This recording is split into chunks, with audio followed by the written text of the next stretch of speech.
A proposed juvenile detention center in Deep Creek went on hold. Last year, the city of Chesapeake looked at building a new juvenile jail off of Military Highway. It brought a big outcry from the public just when it looked like it might be a go. Last night, those plans changed. 10 on your side's Matt Gregory is here now with the new site that City Council will look at. Matt? Yeah, this week, the city of Chesapeake planned to advertise for the Deep Creek site in the local papers.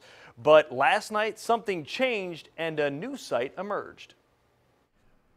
A dreary day on this street in Deep Creek, but Pat Callahan would call it peaceful. I love this neighborhood. I think it's great. That was until the city of Chesapeake chose a site across the road for a juvenile justice center. Callahan felt like that plan shattered her peace. I just felt like it was just a bomb being dropped on this neighborhood. For weeks, the city had meetings, and city manager Jim Baker went to hear people like Callahan's concerns. But before it's built, there's always opposition. And because of that, you really have an obligation to evaluate all the alternatives. Alternatives like this site, 13 miles south near the Great Dismal Swamp. If it looks like an old barracks, that's because the Air Force built it years ago as a missile site. The school had acquired it.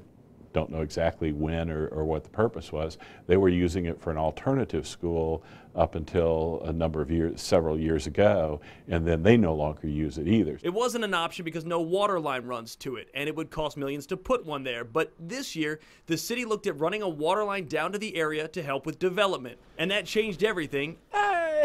And people in Deep Creek, like Pat Callahan, couldn't be happier. Well, it's wonderful, and that's where it should be.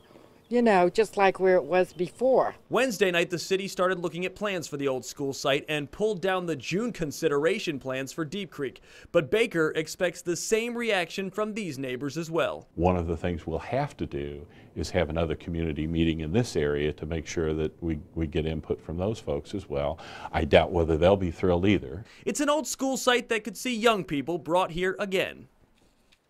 Now, this site is also not the permanent spot yet. City Manager Jim Baker says they will give the council 6 locations to review. Matt Gregory, 10 on your side.